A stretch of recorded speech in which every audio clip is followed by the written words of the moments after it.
8वें वेतन लागू होने से पहले बाहर होंगे ये कर्मचारी। लिस्ट में कहीं आपका विभाग तो नहीं? किस आधार पर होगी सैलरी हाइक? नमस्कार, मैं हर्ष कुमार और आप देख रहे हैं एनडीटीवी इंडिया। जब से केंद्र सरकार ने 8वें वेतन आयोग यानी 8th पे कमीशन के गठन को मंजूरी दे दी है, तब से सरकारी कर्मचारियों के बीच खुशी की लहर दौड़ गई है और सभी कर्मचारी ये उम्मीद लगाए बैठे हैं कि उनकी सैलरी में मोटा इजाफा होगा। हालांकि इस खुशी के माहौल के बीच एक खबर ऐसी भी है जिससे कुछ कर्मचारियों के लिए यह दुख की बात भी हो सकती है, यानी उनकी सैलरी नहीं बढ़ेगी।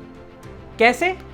आइए आपको बताते हैं किन कर्मचारियों की नहीं बढ़ेगी सैलरी। देश में अभी 7वां वेतन आयोग लागू है, ये आप सबको पता ही होगा।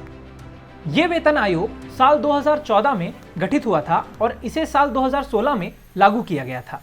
आमतौर पर भारत में हर 10 साल में एक नया वेतन आयोग लागू होता है। अब 8वें वेतन आयोग के चलते जो भी कर्मचारी पब्लिक सेक्टर अंडरटेकिंग यानी पीएसयूज का या फिर किसी ऑटोनॉमस बॉडी के कर्मचारी होते हैं या फिर हाई कोर्ट अथवा सुप्रीम कोर्ट के जज होते हैं, वो पे कमीशन के दायरे से बाहर होते हैं।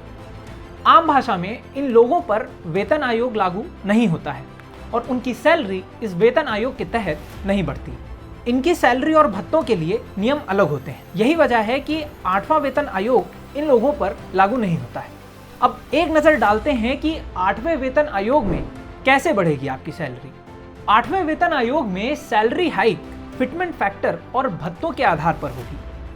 रिपोर्ट्स के मुताबिक 8वें वेतन आयोग में फिटमेंट फैक्टर 1.92 से 2.86 के बीच हो सकता है, यानी सरकारी कर्मचारियों की बेसिक सैलरी 18,000 से बढ़कर सीधा 51,000 हो जाएगी। हालांकि ये अभी तय नहीं हुआ है कि 8वें वेतन आयोग में फिटमेंट फैक्टर क्या रहने वाला है। अब आप सोच रहे होंगे कि ये फिटमेंट फैक्टर आखिर होता क्या है, तो चलिए जानते हैं फिटमेंट फैक्टर क्या होता है।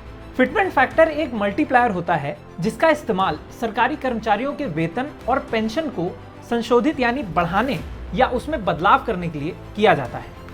इसे मौजूदा बेसिक सैलरी पर लागू किया जाता है और इसके आधार पर नए वेतन की गणना की जाती है। आम भाषा में इसे एक उदाहरण से समझते हैं। उदाहरण के लिए, अगर किसी कर्मचारी की बेसिक सैलरी 20,000 रुपये है और उसका फिटमेंट फैक्टर 2.50 है, तो उसकी कुल सैलरी यानी 20,000 गुणे 2.50 होकर 50,000 उसकी सैलरी हो जाएगी। अगर आप भी सरकारी कर्मचारी हैं तो कमेंट में हमें इस मुद्दे पर अपनी राय जरूर बताएं। धन्यवाद।